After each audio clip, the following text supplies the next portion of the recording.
السلام علیکم YouTube family, کیسے ہیں آپ سب لوگ؟ امید کرتی ہوں کہ آپ سب خیر خیریت سے ہوں گے۔ تو آج کا جو ناول لائی ہوں میں، اس کی رائٹر ہے جیا عباسی۔ تو امید کرتی ہوں آپ کو یہ ناول پسند آئے گا۔ ناول کا نام ہے ہم اسیر ایک رات کی۔ چودھری سائی، ہمیں انصاف چاہیے۔ اس ظالم نے جو میری بیٹی کے ساتھ کیا ہے، میں چاہتا ہوں اس کی ایسی سزا دی جائے کہ پورا گاؤں یاد رکھے۔ وہ ہاتھ جوڑے کرے آنسو بہاتے ہوئے اپنی 12 سالہ بیٹی زینب کے لیے انصاف مانگ رہے تھے، جسے وجاہت شیخ کے بیٹے شیروز شیخ نے اپنی ہوس کا نشانہ بنا دیا تھا۔ تم فکر نہ کرو سراج الدین، کل پنچایت میں تمہاری بیٹی کو ضرور انصاف ملے گا۔ جاؤ، تم سے ہماری ملاقات اب کل صبح پنچایت میں ہی ہوگی۔ سگار کا کش لیتے ہوئے وہ سخت لہجے میں بولے، جس پر سراج الدین سر جھکائے باریک قدموں کے ساتھ اپنے گھر کی جانب چل پڑا، جہاں اس کی بیوی اپنی بیٹی کے ماتھے پر ٹھنڈے پانی کی پٹیاں رکھتے اس کے بخار کو کم کرنے کی کوشش میں ہلکان تھی۔ کیا ہوا؟ کیا کہا چودھری سائی نے؟ سراج الدین کو گھر میں داخل ہوتے دیکھ رشیدہ نے بےتابی سے پوچھا۔ ایک نظر ساتھ ہی بیٹی اپنی 22 سالہ بیٹے اور شیر پر ڈالی، جو خود بھی باپ کی جانب متوجہ تھا۔ کل پنچایت میں فیصلہ ہوگا، افسردہ لہجے میں کہتے ہوئے وہ وہی بچھی چارپائی پر لیٹ گئے، جسے مزید اور کچھ نہ کہنا چاہتے ہو۔ آج شیر نے ماں کی طرف دیکھا، پھر ایک نظر بخار میں تپتی اپنی بہن پر ڈالتا اٹھ کر گھر سے باہر نکل گیا۔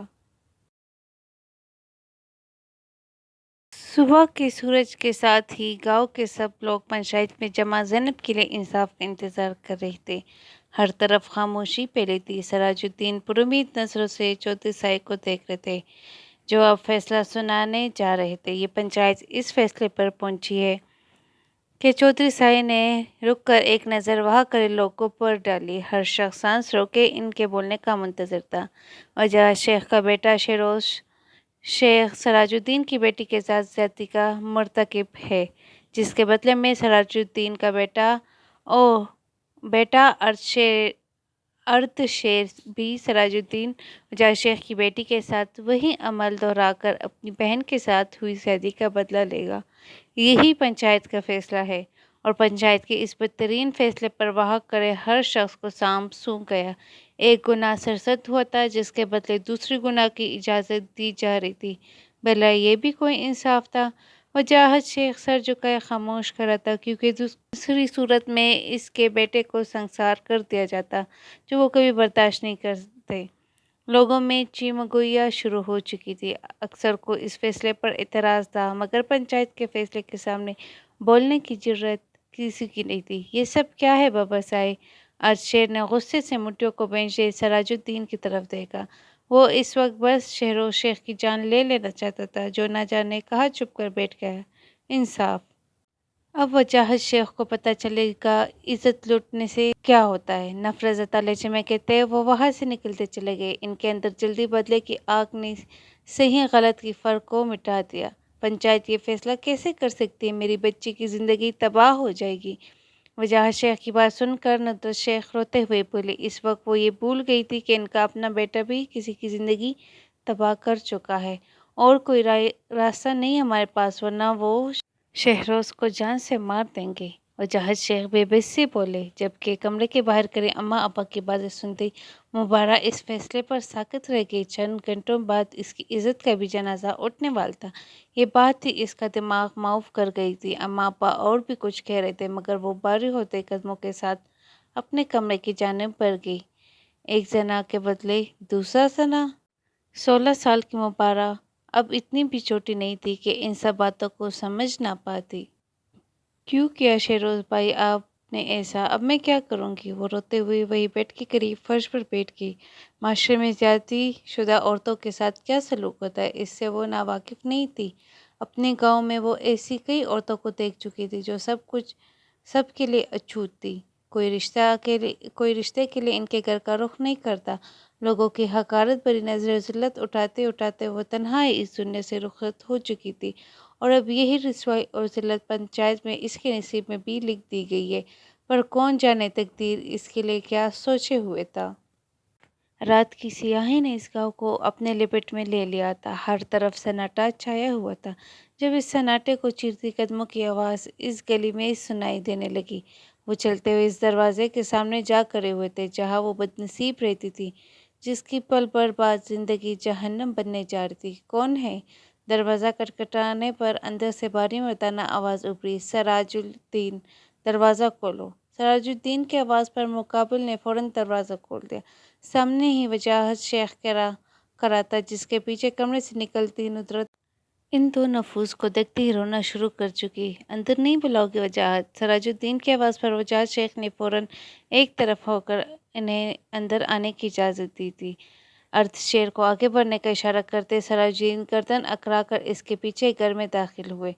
اس سارے وقت میں ارد شیر خاموش کھڑا تھا۔ وجاہت، وقت آ گئے پنچایت کے فیصلے پر عمل درآمد کیا جائے۔ وہ صفے پر بیٹھے ہوئے بولے، اگر آج ان کی اپنی بیٹی خود اس حیثیت سے نہ گزر رہی ہوتی تو شاید وہ اس قسم کی بے حسی کا مظاہرہ کبھی نہ کرے، مگر بدلے کی آگ نے انہیں اندھا کر دیا تھا کہ ایک بیٹی کے باپ ہو کر بھی وہ کسی دوسرے کی بیٹی کو اسی اذیت سے گزارنے جا رہے تھے۔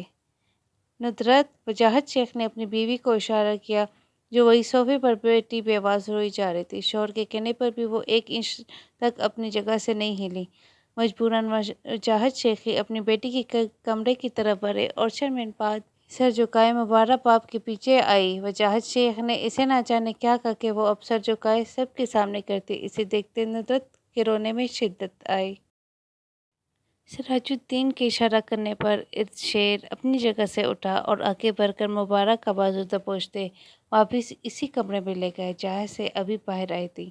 دروازہ بند ہونے پر بے بسی کی مورت بنی وجاہت شیخ وہی صوفے پر ٹہ گئی۔ بیٹی کی جان کا سوال نہ ہوتا تو اپنی بیٹی کی طرف اٹھنے والی آنکھیں نوچ لیتے، مگر قسمت کے اسکیل میں وہ ان ہاتھوں کو نہ روک پائے جو ان کی بیٹی کی طرف بڑھ رہے تھے۔ کتنا ہی وقت گزر چکا تھا جب ایک جھٹکے سے دروازہ کھلا اور کسی ایک پر بھی نظر ڈالے بغیر ارد شیر تیزی سے وہاں سے نکلتا چلا گیا۔ پیچھے ہی مبارک فرش پر بے حال بیٹی آنسو بہا رہی تھی۔ ندرت تڑپتے ہوئے اس کے پاس گئی۔ وجاہت شیخ کا جھکا سر مزید جھک گیا اور سراج الدین فخر مسکراہٹ چہرے پر سجائے خود بھی ارد شیر کے پیچھے گھر سے نکل گئے۔ 16 برس کی بالی عمر کو سلام، اے پیار تیرے پہلے نظر کو سلام، سلام اے پیار تیری پہلی نظر کو سلام، دنیا میں سب سے پہلے جس نے یہ دل دیا، دنیا کے سب سے پہلے دلبر کو سلام، دل سے نکلنے والے رستے کو شکریہ، دل تک پہنچنے والی ڈگر کو سلام، سلام اے پیار تیری پہلی نظر کو سلام۔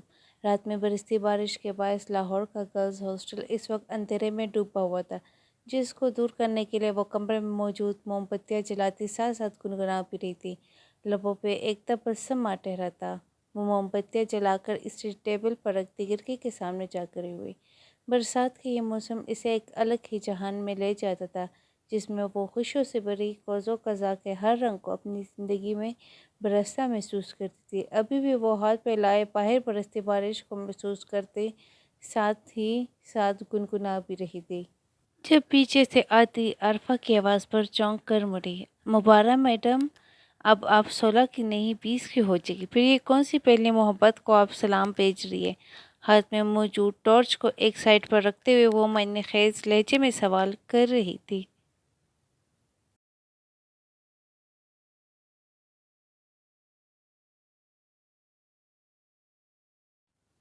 پتہ چلا ابھی تک جنریٹر کیوں نہیں چلایا؟ عارفہ کے سوال کو سرے سے انداز کرتے ہوئے اس نے اپنا سوال کیا۔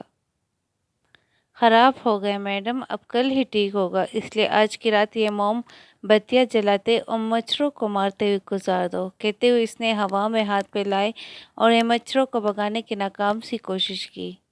یہ کیا بات ہوئی؟ اگر ساری رات جاگتے رہیں گے تو ہاسٹل کی ہر لڑکی کل یونیورسٹی میں سوتی رہے گی۔ مبارک کھڑکی کے سامنے ہی ہٹتی اب بیڈ پر جا بیٹھی، چہرے پر پریشانی کے آثار موجود تھے۔ وہ الگ بات ہے موم بتی کی مدھم روشنی بھی دکھائی نہیں دے رہی تھی۔ اب ایسی بھی کوئی بات نہیں ہے، رات رات بھر جاگ کے پڑھائی بھی تو کرتے ہیں۔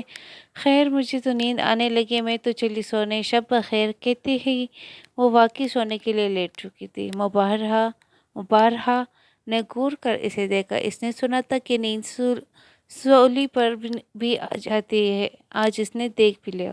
نہ چارہ وہ بھی اپنے بیڈ پر لیٹ کر سونے کی کوشش کرنے لگی اور آنکھیں بند کر دی۔ اس نے گھبرا کر آنکھیں کھول دی اور بے مقصد ہی وہ چھت کو تکتے رہی۔ یہ تو طے ہوا کہ اس کی کئی رات جگہوں میں آج کی یہ رات بھی شامل ہو چکی تھی۔ اماں جلدی کریں، مجھے دیر ہو رہی ہے کالج کے لیے۔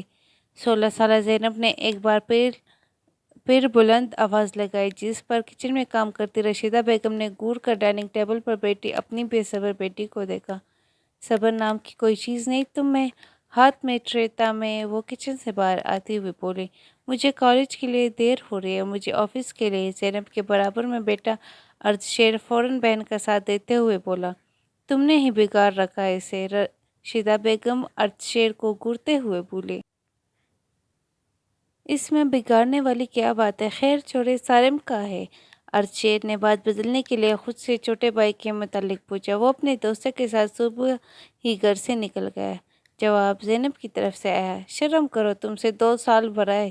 رشیدہ بیگم نے فوراً ٹوکا۔ بھائی صحیح کہہ رہی ہے اماں۔ ارضشیر نے بھی ماں کی تائید کی، جس پر زینب برا سا منہ بناتے ہوئے اپنا بیگ اٹھا کر کھڑی ہو گئی۔ میرا ناشتہ ہو گیا، اب چلے، مجھے کالج کے لیے دیر ہو جائے گی۔ ہاں چلو۔ ارضشیر بھی ہاتھ صاف کرتا اپنی جگہ سے اٹھا اور زینب کے ساتھ گھر سے باہر نکل گیا۔ رشیدہ بیگم نے نفی میں سر ہلاتے ہوئے انہیں جاتے دیکھا اور پھر ٹیبل پر موجود ناشتے کے جھوٹے برتن اٹھانے لگی۔ انہیں لاہور آئے 4 سال گزر گئے۔ اس واقعے کے بعد سراج الدین گاؤں چھوڑ کر بیوی بچوں سمیت لاہور چلے آئے، جہاں ان کی بہن اپنے شوہر بچوں کے ساتھ پہلے سے موجود تھی اور اب عنقریب زینب کی ساس کے عہدے پر بھی فائز ہونے والی تھی۔ کلاس لینے کے بعد وہ دونوں کوریڈور سے گزرتے ہوئے یونیورسٹی کے گراؤنڈ میں چلے آئے تھے، جہاں اب موسم ابر آلودہ ہو رہا تھا۔ لگتا ہے پھر بارش شروع ہو جائے گی، ہمیں اس سے پہلے ہاسٹل چلے جانا چاہیے، مبارہہ آسمان کی طرف دیکھتے ہوئے بولی۔ ٹھیک کہہ رہی ہو، چلو چلتے ہیں، عرفان نے کہتے ہوئے کلائی پر بندی گھڑی میں وقت دیکھا، ساتھ ہی بیگ اٹھا کر کھڑی ہو گئی۔ اب ان دونوں کا رخ یونی کے گیٹ کی طرف تھا۔ جلدی جلدی قدم اٹھاتی یونیورسٹی سے باہر نکل کر ابھی مزید چند قدم بھی آگے چلی تھی کہ تبھی آسمان سے پانی کی بھوچار شروع ہو گئی۔ اف شٹ یار! تیز سے آگے بڑھتے وہ سڑک کنارے درخت کے نیچے جا کھڑی ہوئی تھی۔ اللہ جلدی کوئی سواری مل جائے، سر پر بیگ لیے مبارہہ پریشانی سے بولی۔ رات بھر کیا کم بارش ہوئی تھی جو ابھی بھی شروع ہو گئی؟ ہمیشہ سے بارش کو ناپسند کرنے والی عارفہ اس وقت سخت جھنجھلائی ہوئی تھی۔ دیکھو وہ سامنے سے گاڑی آ رہی ہے۔ مبارہہ اس کی توجہ دور سے آتی کار کی طرف کروائی جو تیزی سے اس کی جانب بڑھ رہی تھی۔ عارفہ نے فوراً لفٹ کے لیے ہاتھ ہلایا، جس پر وہ سیاہ مرسیڈیز سیدھا ان کے آگے رکی۔ کالج سے باہر نکلتے ہی اس کی نظر سیدھا اس سیاہ مرسیڈیز پر پڑی تھی، جس کے ساتھ ٹیگ لگائے کھڑا ارضشیر کب سے ان کے باہر نکلنے کا انتظار کر رہا تھا۔ وہ مسکراتے ہوئے تیزی سے اس کی جانب گئی۔ موسم کے تیور کچھ ٹھیک نہیں لگ رہے، سوچا خود ہی تمہیں کالج سے پک کر لوں۔ زینب کے ہاتھ سے بیگ لیتے ہوئے ساتھ ہی اپنے آنے کی وجہ بتائی۔ یہ تو اچھا کیا آپ نے، چلو اب جلدی گاڑی میں بیٹھو، بارش شروع ہونے سے پہلے گھر پہنچنا ہے۔ زینب کو فرنٹ سیٹ پر بٹھا کر وہ دروازہ بند کرتا ہوا خود بھی ڈرائیونگ سیٹ پر آیا اور گاڑی سٹارٹ کر کے آگے بڑھا لے گیا۔ راستے میں ہی تیز بارش شروع ہو چکی تھی۔ ارضشیر ڈرائیونگ کے ساتھ ساتھ زینب کی باتوں کے جواب دینے میں بھی مصروف تھا، جب سنسان سڑک پر تیز بارش میں بھیگتے ہوئے انہیں 2 لڑکے دکھائی دیے۔ بھائی شاید انہیں مدد کی ضرورت ہے۔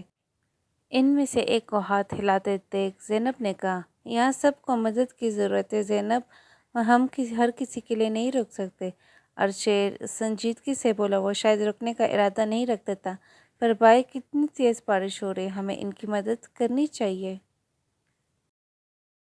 اس کے بازو پر ہاتھ رکھتے ہوئے زینب نے اسے سمجھانا چاہا، ساتھ ہی ایک نظر سامنے کی طرف ڈالی جہاں وہ دونوں کھڑے تھے۔ زینب کے اصرار پر ارضشیر نے مزید کچھ بھی کہے بغیر گاڑی سیدھا ان دونوں کی طرف لے جا کر روک دی۔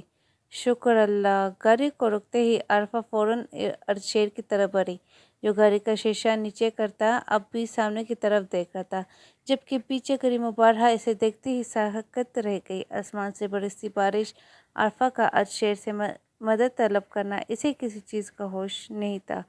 وہ تو اس ایک راز میں پہنچ گئی تھی جس نے اس کی زندگی مکمل طور پر بدل کر رکھ دی تھی۔ چلو مبارہہ کہاں گو گئی؟ ہاں کہ کہیں نہیں۔ عارفہ کی آواز پر وہ ایک دم ہوش میں آئی، مگر خود کو تکتی عارفہ کی عجیب نظریں اسے بکلانے پر مجبور کر گئی تھی۔ بات کر لی میں نے، آ جاؤ، یا یہی کرے رہنے کا ارادہ ہے؟ نہیں، چلو۔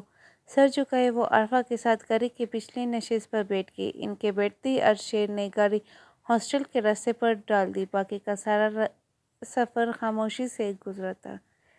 کیا اس نے مجھے پہچانا نہیں؟ رات کے 9 بجے اسٹڈی ٹیبل پر بیٹھی مبارہہ اسائنمنٹ پر توجہ دینے کے بجائے مسلسل ارشد کے بارے میں سوچ رہی تھی۔ ہاسٹل واپس آنے کے بعد سے اس کی سوچ کے سارے تانے بانے ارشد سے جا جوڑے تھے، جو 4 سال کی نسبت کی کافی باروب نظر اور سنجیدہ آ رہا تھا، مگر اس نے ایک نگاہ بھی مبارہہ پر نہیں ڈال دی، اور یہی بات اسے پریشان کی جا رہی تھی۔ کیا میں 4 سال میں کافی بدل گئی؟ اس نے ٹیبل پر موجود آئینے میں نظر آتے اپنے عکس کو دیکھا، جس کی خوبصورتی کا کوئی بھی متاثر ہو سکتا تھا۔ نہیں، میں تو اب بھی ویسی ہی ہوں، وہ بھی ویسی ہی تھی۔ پھر مجھے کیوں نہیں پہچانا؟ میں تو انہیں نہیں بھولی تھی۔ تو کیا وہ مجھے بھول گئے؟ خود سے بڑبڑاتی وہ اس ایک رات کے بارے میں سوچنے لگی جب ارشد سب کے سامنے اسے کمرے میں لے گیا تھا۔ پلیز اللہ سے مجھے اس انسان سے بچا لے۔ بیڈ پر بیٹھی 16 سالہ مبارہہ خوفزدہ نظروں سے ارشد کو دیکھ رہی تھی، جو ادھر سے ادھر چکر لگاتا نہ جانے کیا سوچ رہا تھا کہ کمرہ لاک کر کے مبارہہ کو بیڈ پر دھکیلنے کے بعد وہ جیسے اسے بھول ہی گیا تھا۔ کافی دیر تک یوں ہی کمرے کے چکر لگاتے رہنے کے بعد ارشد نے مبارہہ کو اٹھنے کا اشارہ کیا اور خود دروازے کی طرف بڑھا۔ مبارہہ حیرت زدہ سی اس کے پیچھے چل پڑی، جس نے کمرے میں لا کر ہاتھ لگانا تو دور ایک نظر سے دیکھا بھی نہیں تھا، اور یہی سب سوچ اس کے پیچھے چل رہی تھی جب ایک دم سے ارشد مڑا اور ایک سناٹے دار تھپڑ اس کے گال پر چھوڑتا زمین بوس کر گیا۔ مبارہہ آنسو بہاتی گال پر ہاتھ رکھے اسے دیکھے جا رہی تھی۔ آنکھوں میں حیرت کی جگہ اب خوف نے لے لی تھی۔ کپڑے فرش پر گرنے کے باعث بے ترتیب ہو چکے تھے۔ ارشد کے ایک تھپڑ نے ہی اس کا حال بے حال کر دیا تھا۔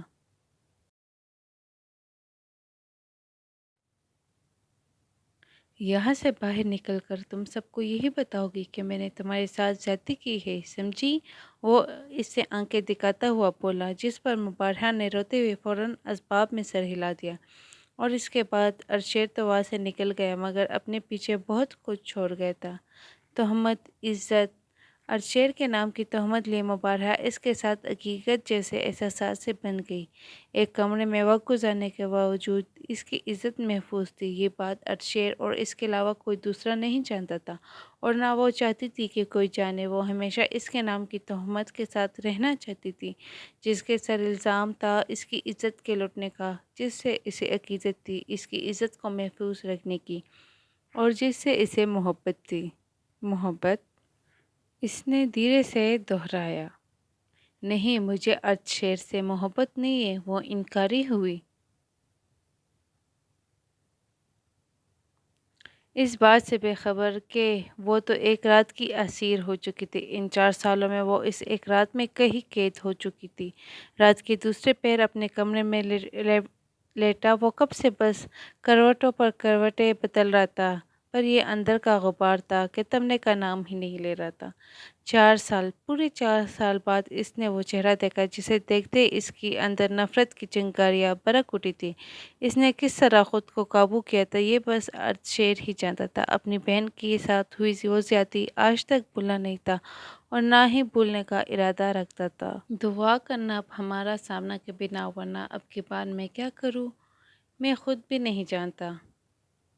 4 سال سے کئی چھپے وقتی جذبات کے زیر اثر وہ حقارت سے سوچتا ہوا آنکھیں بند کر کے ایک بار پھر سونے کی کوشش کرنے لگا، اس بات سے بے خبر کہ انسان کے وقتی جذبات تو اس پانی کے بلبلے کی طرح ہوتے ہیں جو ذرا سا چھونے پر ہی اپنے نام و نشان تک کھو دیتے ہیں۔ چھٹی کے باعث آسیہ اپنے بیٹے عمر کے ساتھ آج صبح ہی سراج الدین کی طرف چلی آئی تھی۔ سب بڑے اکٹھے جمع تھے، جس پر چائے کا انتظام لون میں کر دیا تھا، اور اب تینوں چائے پیتے ادھر ادھر کی باتوں میں مصروف تھے۔ جب موقع دے کر آسیہ نے زینب کے نکاح کے ساتھ ساتھ اپنی بیٹی پلوشہ اور ارشیر کے رشتے کا بھی ذکر چھیڑ دیا۔ رشیدہ بابی، میں چاہتی ہوں زینب اور عمر کی نکاح کے ساتھ ارشیر اور پلوشہ کا بھی نکاح کر دے۔ میری بڑی خواہش تھی کہ ارشیر کو اپنا داماد بناؤں۔ وہ چائے کا کپ ٹیبل پر رکھتے ہوئے بولی۔ مگر آسیہ، زینب ابھی پڑھ رہی ہے اور ارشیر، مجھے اس سے بھی رشتے کے بارے میں بات کرنی پڑے گی، رشیدہ بیگم نے کہتے ہوئے ایک نظر سراج الدین پر ڈالی جو ان دونوں کو نظر انداز کیے اخبار پڑھنے میں مصروف تھے۔ وہ وٹے سٹے کی قائل نہیں تھی، مگر نند کو بیٹے کے رشتے کے لیے انکار کرنے کا مقصد تھا زینب کے رشتے سے بے ہاتھ دھو لینا، جو وہ ہرگز نہیں چاہتی تھی۔ زینب کے ساتھ زیادتی کے بعد بھی ان کی نند بھتیجی کو بہو کے طور پر اپنا رہی تھی، یہ بات ہی رشیدہ بیگم کا سر آسیہ کے سامنے جھکانے کے لیے کافی تھی۔ ہاں، آپ اس سے بھی بات کر لیں، مجھے پورا یقین ہے وہ انکار نہیں کرے گا۔ اور رہی زینب کی پڑھائی، تو بس ابھی نکاح کر رہی، رخصتی اس کی پڑھائی مکمل ہونے کے بعد ہی کر لیں گے۔ آپ کیا کہتے ہیں بھائی؟ آسیہ نے سراج الدین کو بھی بیچ میں گھسیٹا۔ بچے راضی ہو تو مجھے کوئی اعتراض نہیں، سراج الدین اخبار کا صفحہ پلٹتے ہوئے بولے۔ ٹھیک ہے، پھر آپ لوگوں کو یہی مرضی ہے تو میں ارشیر سے بات کرتی ہوں، رشیدہ بیگم دل پر پتھر رکھتے ہوئے بولی۔ نہ چاہتے ہوئے بھی وہ اس رشتے کے لیے راضی تھی۔ اماں کی طبیعت تو ویسے کی ویسے ہی ہے، آپ شہر سے میں کسی ڈاکٹر کو کیوں نہیں بلا کہتے؟ چھٹی کے باعث مبارہ اماں ابا سے ملنے گاؤں چلی آئی تھی، اب کمرے میں بیڈ پر بیٹھی وہ پریشان سی ماں کو دیکھتی تھی جو اکلوتے بیٹے کی موت کی خبر غم پر بستر سے لگی۔ 8 ماہ پہلے کار ایکسیڈنٹ میں ہوئی شہروز شیخ کی موت کا صدمہ اتنا گہرا تھا کہ وہ اکثر ہی بیمار رہنے لگی۔ کچھ بیٹی کا دکھ تھا کہ 20 سال کی ہونے کے باوجود کس نے رشتے کے لیے ان کے گھر کا رخ نہیں کیا تھا۔ ارشیر کے نام کی لگی تہمت کسی کو بھی اس گھر کی دہلیز پار نہیں کرنے دیتی تھی۔ کچھ گاؤں والوں کی باتیں بھی تھیں جن سے کافی عرصہ پہلے دل برداشتہ ہو کر جہاز شیخ نے اسے پڑھنے کے لیے لاہور بھیج دیا تھا۔ شہر کے ڈاکٹر کی ضرورت نہیں ہے، میں ٹھیک ہوں، نحیف سی آواز میں کہتی ندرت شیخ بیٹی کو دیکھنے لگی جو گلابی رنگ کے شلوار قمیص میں خود بھی کوئی کھلتا ہوا گلاب لگ رہی تھی، مگر اس کا نصیب تو شاید مرجھا سا گیا تھا۔ میں نے کہا نا میں ٹھیک ہوں، کہیں نہیں جانا میں نے، اٹھو۔ اب کہ وہ اپنی آواز میں سختی لاتے ہوئے بولی۔ اچھا ٹھیک ہے، غصہ نہیں کرے، ویسے گھر میں کچھ کھانے کو ہے؟ میں نے صبح ناشتہ کیا تھا جو سفر میں ہی ہضم ہو گیا، مبارہہ کی معصومیت سے ماں کو دیکھتے ہوئے کہا۔ میں نے تو کچھ بنایا ہی نہیں ہے ابھی۔ نہیں، آپ رہنے دیں، میں بناتی ہوں، آپ آرام کریں۔ ندرت شیخ کو منع کرتی وہ تیز سے اٹھ کر کمرے سے باہر نکل گئی تاکہ کھانے کے لیے کچھ بنا سکے، ورنہ وہ جانتی تھی اس کی ماں بیماری میں بھی اٹھ کر اس کے لیے کچن میں گھس جاتی۔ خان ولا میں اس وقت سب ڈائننگ ٹیبل پر بیٹھے رات کے کھانے میں مصروف تھے جب شاہد خان نے آسیہ کو مخاطب کیا۔ آج آپ سراج الدین کی طرف گئی تھی، کیا ہوا؟ باپ کی بات پر عمر نے بھی سر اٹھا کر ماں کو دیکھا۔ میں نے بھائی بھابھی سے بات کی ہے، ارشیر اور پلوشہ کی نکاح کی، بھائی کو تو کوئی اعتراض نہیں ہے، آسیہ نے کہتے ہوئے ایک نظر پلوشہ پر ڈالی جس کا نوالا منہ تک لے جاتا ہاتھ ہوا میں رہ گیا۔ اور رشیدہ بھابی، ان کو تو کوئی اعتراض نہیں۔ شاہد خان بھی کھانے سے ہاتھ روک کر اب آسیہ کی طرف پوری طرف متوجہ ہو گئے۔ انہوں نے کہا ارشیر سے بات کر کے کچھ دنوں تک جواب دیں گے اور مجھے امید ہے ارشیر انکار نہیں کرے گا، عمر نے مسکراتے ہوئے کہا۔ جب سے اسے اپنی زینب کا نکاح کا پتہ چلتا اس کی مسکراہٹ تھمنے کا نام نہیں لے رہی تھی، آخر کو اس کی محبت جو اسے ملنے والی تھی۔ چلو تم کہتے ہو تو مان لیتے، ویسے ہمیں بھی لگتا ہے ارشیر انکار نہیں کرے گا، وہ ایک سمجھدار اور سلجھا ہوا لڑکا ہے، مسکرا کر کہتے ہوئے شاہد خان واپس کھانے کی طرف متوجہ ہوئے۔ انشاءاللہ ایسا ہی ہوگا۔ آسیہ نے ایک بار پھر پلوشہ کی طرف دیکھا جو خاموشی سے کھانا ختم کر کے اب اٹھ کھڑی ہوئی تھی۔ میں کمرے میں جا رہی ہوں، مجھے اسائنمنٹ بنانی ہے۔ اپنی بات مکمل کر کے وہ سیدھا اپنے کمرے کی طرف بڑھ گئی۔ اس کے جاتے ہی آسیہ نے پہلی نظر شاہد خان اور پھر عمر کی طرف دیکھا، جنہوں نے اس کے جانے پر کوئی نوٹس نہیں لیا تھا۔ اپنی چھٹیاں گاؤں میں اماں ابا کے ساتھ گزار کر مبارہہ واپس ہاسٹل چلے آئی تھی اور اب لاہور کے بازار کی خاک چھانتی اور کچھ ضرورت کا سامان خرید رہی تھی۔ عرفہ کے سر درد کے باعث وہ اکیلی ہی چلی آئی تھی۔ سارا سامان ہو گیا اور نہ جانے کیا لانے کو کہا تھا عرفہ نے۔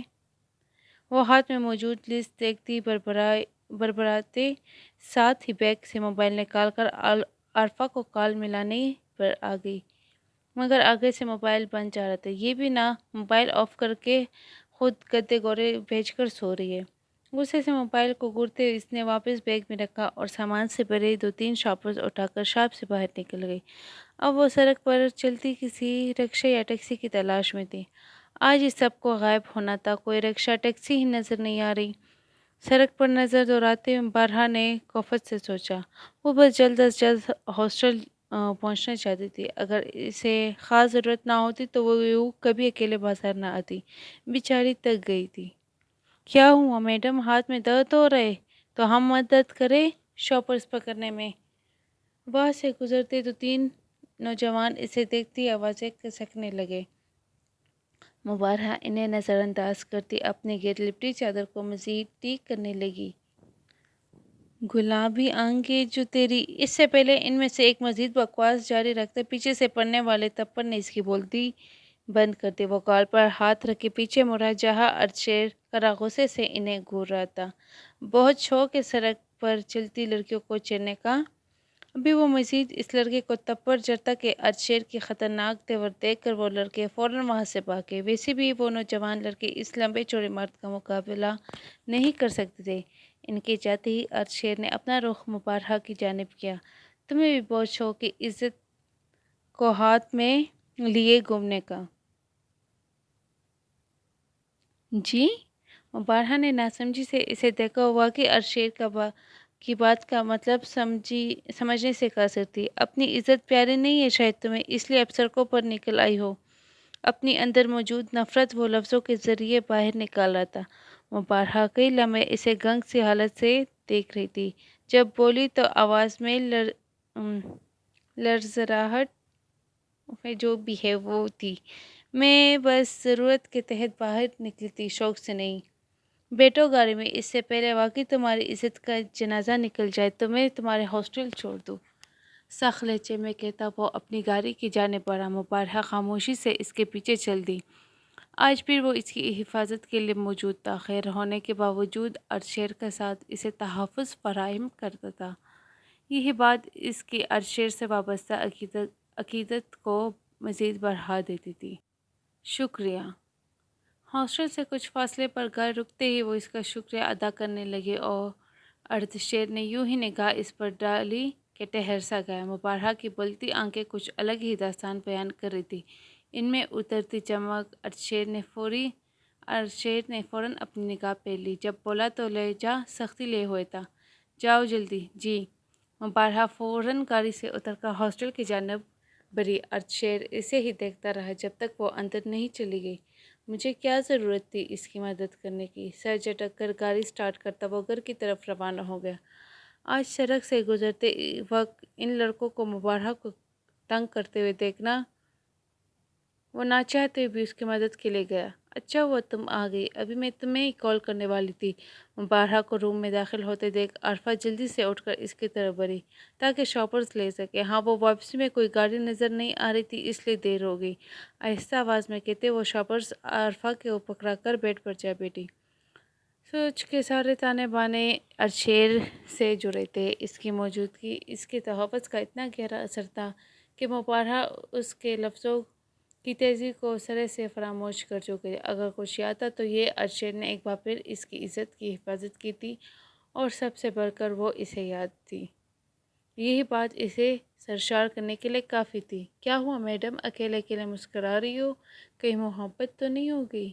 عرفہ اسے دیکھتے ہوئے منی خیز لہجے میں بولی، جس پر مبارہہ کی مسکراہٹ کچھ مزید گہری ہوئی اور وہی صوفے عرفہ کی دونوں آنکھیں بھیل گئیں۔ شیر گھر میں داخل ہوا تو سامنے ہی سارم صوفے پر بیٹھا موبائل میں سر جھکائے مصروف نظر آیا۔ اماں کہاں ہے؟ پڑوس میں گئی ہے، موبائل میں جھکے ہی جواب دیا۔ اوکے، پانی لے کر آؤ میرے لیے۔ شیر اسے حکم دیتا اپنے کمرے کی طرف بڑھا، جبکہ سارم آنکھوں کو پورا کھولے اس کی پشت کو گھورتے ہوئے پیچھے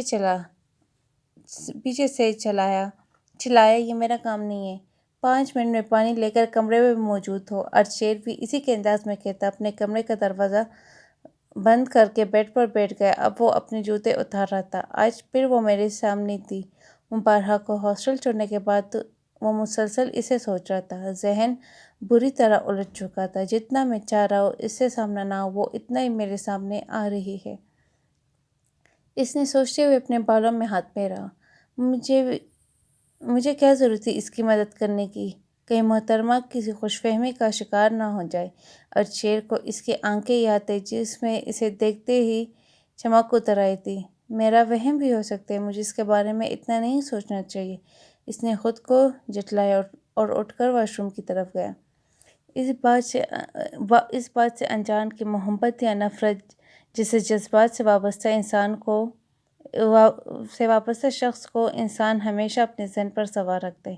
نہ چاہتے ہوئے بھی شیر مبارہہ کو سوچ رہا تھا۔ صبح سے ایک کے بعد ایک کلاس لینے کے بعد اب وہ دونوں باتیں کرتی کینٹین کی طرف جا رہی تھی جب سامنے سے آتی پلوشا کی پکار پر رک کر اسے دیکھنے لگی۔ مبارہہ، مجھے تم سے کام تھا، وہ ان کے سامنے آ کر بولی۔ ہاں بولو، کیا ہوا؟ سر پر موجود دوپٹہ ٹھیک کرتے ہوئے اس نے پوچھا۔ یار، سر واصف نے جو ٹاپک سمجھایا تھا کیا وہ تم مجھے سمجھا سکتی ہو؟ میری کلاس مس ہو گئی تھی۔ وہ امید بھری نظروں سے مبارہہ کو دیکھنے لگی۔ اتنی سی بات ہے، میں سمجھا دوں گی، مبارہہ مسکراتے ہوئے بولی۔ تھینک یو سو مچ، میں کافی پریشان تھی۔ چلو کینٹین چلتے ہیں۔ ان دونوں کو وہی جمع دیکھ عرفہ نے مداخلت کی۔ تمہارا کچھ نہیں ہو سکتا، چلو، مسکرا کر کہتی مبارہہ ان دونوں کے ساتھ کینٹین کی طرف چل پڑی۔ کچھ دیر وہاں بیٹھ کر کھانے پینے اور باتوں کے دوران ان کا ارادہ پلوشا کے گھر جانے کا ہو گیا تھا۔ ارے میرا شیر آیا ہے۔ آسیہ لاؤنج میں بیٹھی اس وقت ٹی وی پر چلتا ڈرامہ دیکھ رہی تھی جب سامنے سے آتے شیر کو دیکھتے ہی کھل اٹھی۔ السلام علیکم پپو۔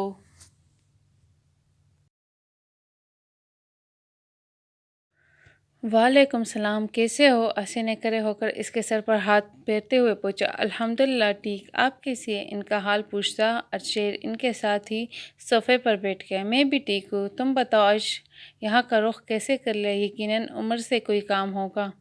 آسیہ کی بات پر شیر اپنی مسکراہٹ چھپانے کی ناکام کوشش کرنے لگا۔ وہ واقعی عمر سے کام کے سلسلے میں ملنے آیا تھا۔ جی، اس سے پہلے وہ اپنے آنے کی وجہ بتاتا پلوشا عرفہ اور مبارہہ کے ساتھ گھر میں داخل ہوئی۔ مما میری کلاس فیلوز ہے، عرفہ اور مبارہہ۔ سلام دعا کے بعد پلوشا ان کا تعارف کرانے لگی۔ عرفہ فوراً آگے بڑھ کر آسیہ کے گلے ملی، جبکہ مبارہہ تو آسیہ کے ساتھ موجود شیر کو دیکھتے ہی ساکت ہو گئی۔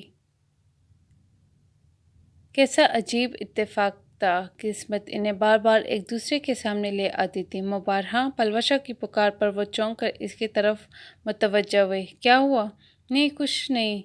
وہ خود کو سنبھالتے آگے بڑھ کر آسیہ سے ملی۔ ان سے ملو، یہ شیر ہے، میرا بھتیجا۔ آسیہ مسکرا کر شیر کا تعارف کرانے لگی۔ جی، ان سے تو ہم مل چکے ہیں، عرفہ نے کہتے ہوئے کن آنکھوں سے مبارہہ کو دیکھا، جو کبھی اپنے بال ٹھیک کرتی تو کبھی دوپٹہ۔ واقعی پہلے مل چکے ہو؟ عرفہ کی بات پر آسیہ اور پلوشا نے پہلے اسے پھر شیر کو دیکھا، جو بظاہر تو خاموش کھڑا تھا پر جلد از جلد منظر سے ہٹ جانا چاہتا تھا۔ اس لڑکی کی موجودگی اسے بے چینی میں مبتلا کر رہی تھی۔ جی، انہوں نے ہمیں لفٹ دی تھی۔ اوہ، یہ تو اچھی بات ہے۔ پپو، مجھے عمر سے کام تھا، میں ذرا اس سے مل لوں؟ ان کی نہ ختم ہونے والی باتوں سے تنگ آ کر شیر نے مداخلت کی۔ ہاں، وہ اپنے کمرے میں ہے۔ آسیہ کے بتانے پر وہ اسباب میں سر ہلاتا فوراً عمر کے کمرے کی طرف بڑھ گیا۔ ادھر مبارہہ ارد گرد کا ہوش بھلائے اسے جاتے ہوئے دیکھ رہی تھی جب عرفہ نے کینی مار کر تنبیہ کرتے نظروں سے گھورا۔ آپ کمرے میں چل کر باتیں کرتے وہی تم مجھے ٹاپک بھی سمجھاؤ۔ پلوشا ان دونوں کے ساتھ لی اپنے کمرے کی طرف بڑھی، جبکہ آسیہ کچن کی طرف چل پڑی تاکہ مہمان نوازی کر سکے۔ ہاسٹل واپس آ کر وہ دونوں اپنے اپنے کاموں میں مصروف ہو چکے تھے۔ باقی کا سارا وقت اسائنمنٹ کی تیاری میں گزر گیا۔ اتنی تک چکی تھی کہ اب بس آرام کرنا چاہتی تھی۔ مبارہہ، ایک بات پوچھوں؟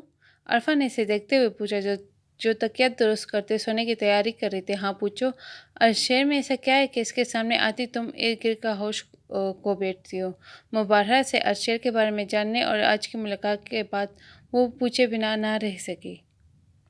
گویا کہ مبارہہ نے زینب سے زیادتی اور پنچایت کے فیصلے کے بارے میں اسے کچھ نہیں بتایا تھا، سوائے اس کے کہ ارشیر اور وہ ایک ہی گاؤں سے ہے، اور وہی مبارہہ اس سے پہلے ملاقات ہوئی تھی۔ کیا مطلب؟ میں سمجھی نہیں۔ وہ سمجھ کر بھی انجان بنی۔ میرا مطلب یار، تم اتنی خوبصورت ہو کہ کوئی بھی لڑکا تمہارا دیوانہ ہو جائے۔ پھر تمہیں ارشیر میں ایسا کیا پسند آ گیا؟ حالانکہ وہ عام سی شکل و صورت کا مالک ہے، عرفہ نے اس کے سامنے بیٹھتے ہوئے پوچھا۔ مبارہہ خاموشی سے عرفہ کو دیکھنے لگی۔ اب وہ اسے کیا بتاتی کہ وہ ارشیر کے چہرے کی نہیں بلکہ اس کے کردار کی اسیر ہے، جس نے گناہ کی اجازت ملنے کے بعد بھی اسے ہاتھ تک نہیں لگایا تھا۔ اور ارشیر باقی مردوں کی طرح چہرے پر مر مٹنے والا نہیں تھا، وہ تو اس سے نفرت کرتا تھا، اتنی نفرت کہ اپنی نظریں اس پر نہیں ڈالتا۔ کیا ہوا؟ کہاں کھو گئی؟ اس کی خاموشی پر عرفہ نے چڑھتے ہوئے کہا۔ کہیں نہیں، بس تم نہیں سمجھ سکتی، مجھے ارشیر کے چہرے سے نہیں، ان کے کردار سے محبت ہے۔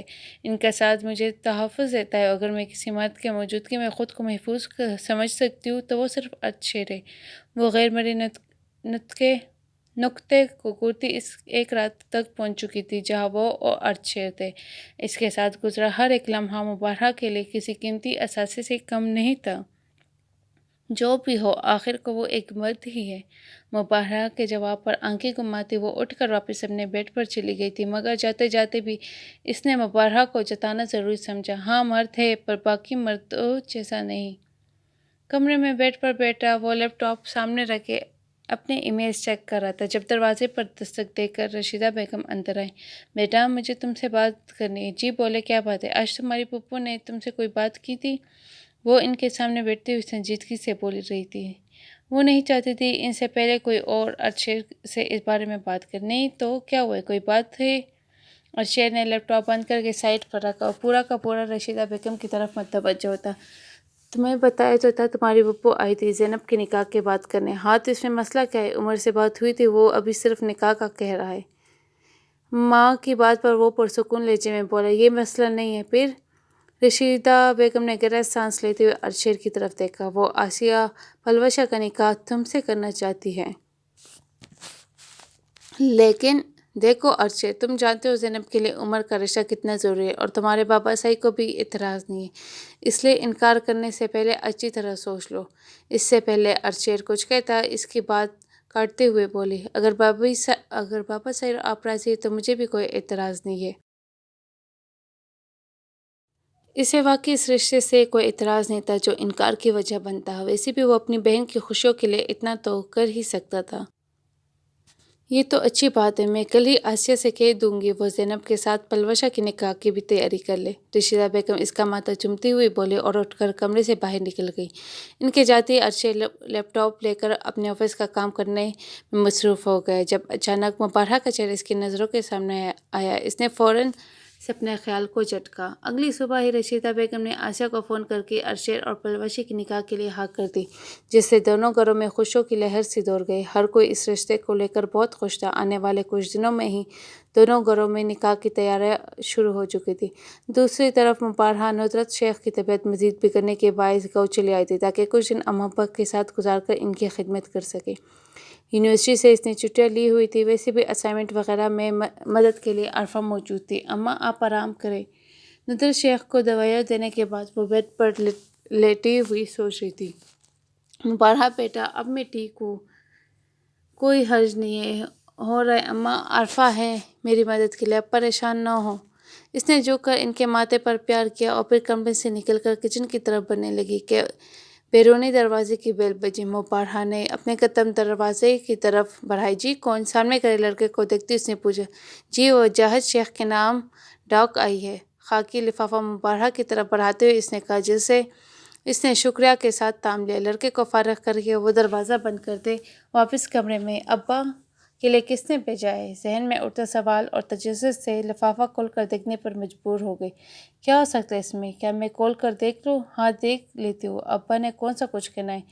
اپنے تجسس کے ہاتھوں مجبور ہوتے ہوئے وہی رک کر لفافہ کھولنے لگی جب اندر سے نکلتے شادی کے کارڈز نے اس کے پیروں تلے زمین کھینچ لی۔ ذلیل انسان منچا نیچے دکھانے کے لیے اس نے یہ کارڈ بھیجا ہے۔ میں چھوڑوں گا نہیں اسے۔ وجاہت شیخ جلے پیر کی بلی کی طرح کمرے میں چکر کاٹ رہے تھے جب ہاتھ میں موجود کارڈ کو بھینچتے ہوئے بولے۔ ان کا غصے سے برا حال تھا۔ سراج الدین نے نکاح کی تقریب گاؤں میں رکھی تھی جس میں وجاہت شیخ کی فیملی کو بھی مدعو کیا تھا۔ وہ جانتے تھے سراج الدین نے جلے پر نمک چھڑکنے کی کوشش کی تھی۔ تب بھی جب شہروز شیخ موت ہوئی تھی گاؤں میں نہ رہتے ہوئے بھی وہ یہاں کی ساری سرگرمیوں سے واقف تھے۔ مہربانی کر کے مجھ پر رحم کریں۔ میرے پاس ایک بیٹی ہے جسے اب مجھ میں کھونے کی ہمت نہیں ہے۔ ندرت شیخ بیڈ پر بیٹھی دوپٹے سے آنسو صاف کرتے ہوئے بولی۔ انہیں ڈر تھا اگر وجاہت شیخ نے غصے میں آ کر سراج الدین کو جانی نقصان پہنچا دیا تو اب کی بار ان کی بیٹی کو غنی ہونے سے کوئی نہیں بچا سکتا۔ اوہ کیا سمجھتا ہے ہمیں اس کی بچوں کی شادی سے کوئی فرق پڑتا ہے؟ نہیں، ہم جائیں گے، ہم سب جائیں گے تاکہ اسے پتہ چل سکے کہ وہ وجاہت شیخ کو توڑنا آسان نہیں۔ اپنی بات مکمل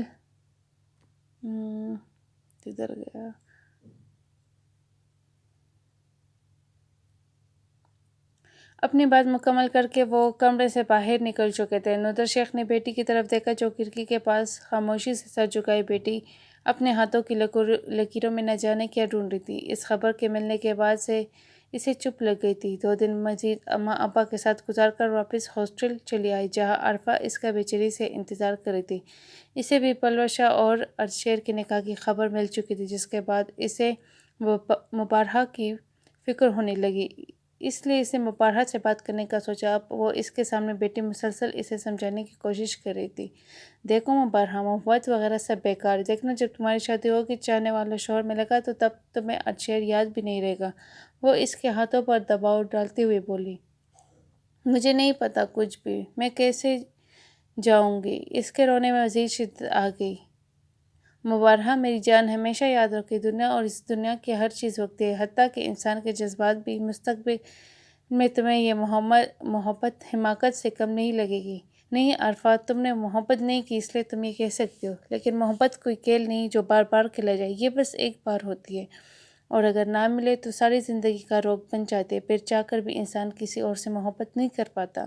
مبارہہ تو ارشیر کو بولنے کی بات پر ہی تڑپ اٹھی تھی۔ عارفہ نفی میں سر ہلاتے ہوئے اٹھ کھڑی ہوئی۔ وہ اسے سمجھاتے سمجھاتے اب تک گئی۔ انسان سارے شوق پالے لیکن محبت کا روگ نہ پالے۔ زور سے بڑبڑاتے ہوئے واش روم میں چلی گئی۔ اس کے جاتے مبارہہ کے رونے میں مزید شدت آئی۔ اب بس کر دو مبارہہ، کب تک یوں خاموش رہنا ہے؟ اب سارا وقت سب کو تمہاری طبیعت خراب ہونے کا جھوٹ بول بول کر تک گئی ہوں۔ ہر کوئی پوچھ رہا ہے تم اتنی خاموش کیوں؟ اس کے ساتھ کوریڈور سے گزرتے ہوئے عارفہ چڑھ کر بولی۔ تو تمہیں کس نے کہا جھوٹ بولو؟ مبارہہ نے بھی اسی کے انداز میں کہا۔ نکاح کی خبر کے بعد سے وہ ایسی ہی چڑچڑی ہو گئی، زیادہ تر خاموش رہتی تھی، جب بولتی تو جگہ کاٹ کھانے کو دوڑتی۔ ہاں خاموش ہو جاؤ، میرے سامنے پلوشہ کری ہے۔ مبارہہ اس کی بات کاٹتے تیزی سے بولی، ساتھ ہی پلوشہ کی طرف دیکھا جو کسی لڑکے کے ساتھ قریب باتیں کرتی۔ ان کے قریب جاتے ہی وہ لڑکا فوراً وہاں سے چلا گیا۔ کیسے ہو پلوشہ؟ بہت بہت مبارک ہو تمہیں نکاح۔ تھینکس، پلوشہ سنجیدگی سے بولی۔ اس کے نکاح کی خبر سارے ڈپارٹمنٹ میں مل چکی تھی مگر حیرت کی بات یہ تھی کہ اس نے کسی کو بھی اپنی نکاح کی دعوت نہیں دی تھی، بلکہ یہ کہہ کر معذرت کر لی تھی کہ نکاح سادگی سے ہو رہا ہے، جبکہ مبارہہ جانتی تھی کہ نکاح کی تقریب کتنی دھوم دھام سے رکھی گئی ہے۔ گاؤں کے تقریباً ہر فرد کو مدعو کیا گیا تھا مگر اپنے غم میں مبارہہ کسی چیز کو نوٹ نہیں کر سکی۔ اچھا مجھے کچھ کام ہے، میں چلتی ہوں۔ 1-2 اور باتوں کے بعد پلوشہ اٹھ کر چلی گئی۔ تم دروازے تک چلو، میں ذرا لائبریری سے ہو آؤں، عارفہ گھڑی میں وقت دیکھتے ہوئے عجلت سے بولی۔ میں بھی چلتی ہوں تمہارے ساتھ۔ نہیں، تم گیٹ پر میرا انتظار کرو، میں ابھی آئی، عارفہ کہتے ہوئے لائبریری کی طرف بڑھ گئی جبکہ مبارہہ نے اپنے قدم مین گیٹ کی جانب بڑھا دیے۔ وہاں پہنچتے اسے سامنے گاڑی سے ٹیگ لگائے ارشیر کھڑا نظر آیا جو یقیناً پلوشہ کو پک کرنے آیا تھا۔ مبارہہ کے قدم بے اختیار اس کی جانب بڑھے۔ کیسے ہیں آپ؟ وہ اس سے پوچھنا چاہتی تھی کہ اسے کسی بات کی سزا دی جا رہی تھی۔ کیا شہروز شیخ کی بہن ہونا اس کا قصور تھا یا محبت کرنا؟ سب کچھ جانتے ہوئے بھی وہ انجان بن رہا تھا، مگر کچھ بھی پوچھنے سے پہلے کیوں تم؟ ارشد نے جو اسے سخت سوچ سنانے کا ارادہ کر رہا تھا، مبارہہ کی طرف دیکھتے ہی ساکت ہو گیا۔ کیا کچھ نہیں تھا ان کی آنکھوں میں؟ شکوے، گلے، عقیدت، محبت، اپنے نام کی تہمت لگا کر وہ خود کسی اور سے شادی کر رہا تھا۔ کیوں اتنی نفرت؟ اب تو شہروز شیخ اس دنیا میں بھی نہیں تھا، اس کی بہن کا گھر بھی برسنے جا رہا تھا۔ پھر مبارہہ کو کیوں تعمر کی سزا سنا دی گئی تھی؟ ارشد کو اس وقت اپنی نفرت بے معنی سی لگنے لگی۔ مبارہہ چلے۔ پیچھے سے آتی آواز پر دونوں نے چونک کر اس کی طرف دیکھا جہاں عارفہ کڑی سنجیدگی سے اسے بلا رہی تھی۔ ہاں چلو۔ وہ اس سمے مبارہہ کو ہر لفظ بے معنی لگنے لگا تھا۔ وقت گزر چکا تھا، وہ کسی اور کا ہونے جا رہا تھا۔ مبارہہ خاموشی سے عارفہ کے ساتھ آگے بڑھ گئی اور ارشد وہ وہی کر رہا اسے جاتے دیکھتا رہا جب تک وہ آنکھوں سے اوجھل نہ ہوئی۔ نکاح سے قبل کئی بار اسے وجاہت شیخ کی کال آ چکی جنہوں نے اسے خاص تاکید کی نکاح میں شریک ہونے کی۔ اب ان کا انا کا مسئلہ بن چکا تھا۔ وہ سراج الدین پر واضح کر دینا چاہتے تھے کہ انہیں ان کی خوشیوں سے کوئی خاص سروکار نہیں۔ دوسری طرف مبارہہ نے خود کو سمجھا لیا تھا کہ یہ محبت اس کا اپنا مسئلہ ہے، ارشد کا اس میں کوئی قصور نہیں۔ وہ تو اس سے نفرت کرتا تھا، اس نے کبھی اسے کوئی امید نہیں دلائی تھی۔ پھر کیسا شکوہ اور کیسی شکایت؟ وہ گاؤں کے لیے روانہ ہو چکی تھی۔ بس فرق اتنا تھا کہ اس بار اس کے ساتھ عارفہ موجود تھی جو اسے اکیلا نہیں چھوڑنا چاہتی تھی۔ کیا ضروری ہے نکاح میں شرکت کرنا؟ گھر پہنچ کر مبارہہ کے ماں ابا سے ملنے کے بعد اب وہ سفر کی تھکن اتارنے کے لیے کمرے میں آرام کر رہی تھی جب عارفہ اس کی طرف آ کر بولی، ہاں واپس آئی چاہتے ہم جائیں اور میں انہیں انکار نہیں کر سکتی۔ مبارہہ اٹھ کر بیٹھ گئی۔ بے چینی اتنی تھی کہ وہ 2 گھڑی آرام بھی نہیں کر پا رہی تھی۔ مبارہہ صبر کرو، دیکھنا ایک دن تمہاری زندگی میں بھی کوئی آئے گا جو تم سے اتنی محبت کرے گا کہ تم مجبور ہو جاؤ گی اس کی محبت کا جواب دینے پر۔ اور تب ارشد اگر تمہیں یاد رہا بھی تو اس کی محبت دم توڑ چکی ہوگی۔ عارفہ ایک بار پھر اسے سمجھا رہی تھی۔ مبارہہ نے اس باب میں سر ہلا دیا۔ ٹھیک ہی تو کہہ رہی تھی، وہ دنیا کی ہر چیز کا نعم البدل نکل آتا ہے، انسان بدل جاتا ہے تو جذبات وہی کیسے رہ سکتے؟ تم ٹھیک کہہ رہی ہو، شاید ایک دن میں ارشد کو بھول جاؤ، تب کوئی اور۔ یہاں وہ اٹک گئی۔ کوئی اور کیوں؟ ارشد کیوں نہیں؟ اس کا ضبط جواب دینے لگا۔ اس سے پہلے وہ ایک بار پھر بگڑتی جاتی تیزی سے اٹھ کر واش روم کی طرف بڑھ گئی۔ پیچھے سے عارفہ افسوس کرتی اس کے حق میں دعا کرنے لگی۔ ڈریسنگ ٹیبل کے سامنے کری وہ اپنی شیروانی کے بٹن بند کر جب اس نے ایک نظر آئینے پر ڈال کر اپنی تیاری کا جائزہ لیا۔ بلیک شیروانی پر اس پر خوب جچ رہی تھی۔ اس کے چہرے کی سنجیدگی اور رعب اس کی مردانہ وجاہت میں مزید 4 چاند لگا رہے تھے۔ خود کو آئینے میں دیکھتا وہ ہاتھ میں گھڑی پہننے لگا کہ اچانک مبارہہ کا چہرہ اس کے نظروں کے سامنے لے رہا ہے۔ میرا قصور نہیں ہے، میں نے اسے کوئی امید، کوئی اشارہ نہیں دیا۔ ارشد نے خود کو باور کرایا۔ وہ کئی بار خود سے یہ کہہ چکا ہے۔ مبارہہ کے لیے بھی اسے دکھ ہو رہا تھا۔ پھر یہ بھی سچ تھا، وہ قصوروار تو نہیں تھا۔ مبارہہ کی محبت کو وہ اپنا نہیں سکتا، ایک کا دل رکھنے کے لیے وہ سب کے دل نہیں توڑ سکتا۔ وہ جانتا تھا سراج الدین کبھی مبارہہ کو قبول نہیں کریں گے۔ زینب کا رشتہ بھی خطرے میں پڑ جائے گا۔ اور پرلوشا اس سب میں اس کا کیا قصور تھا؟ مجھے معاف کر دینا لڑکی، تم بہت معصوم ہو، پر تمہیں اور تمہاری محبت کو میں قبول نہیں کر سکتا۔ زیر لب بڑبڑاتا اور موبائل اٹھا کر کمرے سے باہر نکل گیا۔ اسے حرم کی کال آ رہی تھی۔ تقریباً سارے مہمان بھی آ چکے تھے۔ وہ بھی تیار ہو کر نیچے گیا۔ 4 سال بعد سراج الدین کا گھر ایک بار پھر سے جگمگا اٹھا تھا۔ نکاح کی تقریب اپنے عروج پر تھی۔ سارے انتظامات بہترین طریقے سے کیے گئے تھے۔ سامنے اسٹیج پر مولوی صاحب عمر اور زینب کا نکاح پڑھا رہے تھے۔ اس کے بعد ارشد اور پرلوشا کا نکاح ہونا تھا۔ ہر کوئی دلہن کی تعریف کرتے نہیں تھک رہا تھا۔ 16 سال کی دلہن بنی زینب پر ٹوٹ کر روپ آیا تھا۔ کیا دیکھ رہی ہو مبارہہ؟ عارفہ نے اسے دیکھتے ہوئے پوچھا جو جامنی رنگ کے فراک سے تن کیے خاموش بیٹی سامنے زینب کو دیکھ گئی۔ کتنا فرق تھا دونوں کے نصیبوں میں۔ سامنے بیٹی لڑکی زیادتی کا شکار ہوئی تھی، پھر بھی آج وہ محبت کا تاج سر پر سجائے کسی کی بیوی بن گئی تھی اور وہ اس کے ساتھ زیادتی نہیں ہوئی تھی۔ اس کے باوجود ارشد کے نام کی تہمت اس پر لگ چکی، کوئی اسے اپنانے کو تیار نہیں تھا، اور وہ کیسے کسی کو یقین دلائے کہ آج بھی اس کی عزت محفوظ تھی؟ مبارہہ کیا ہوا؟ عارفہ نے اسے خاموش پا کر اس کا کندھا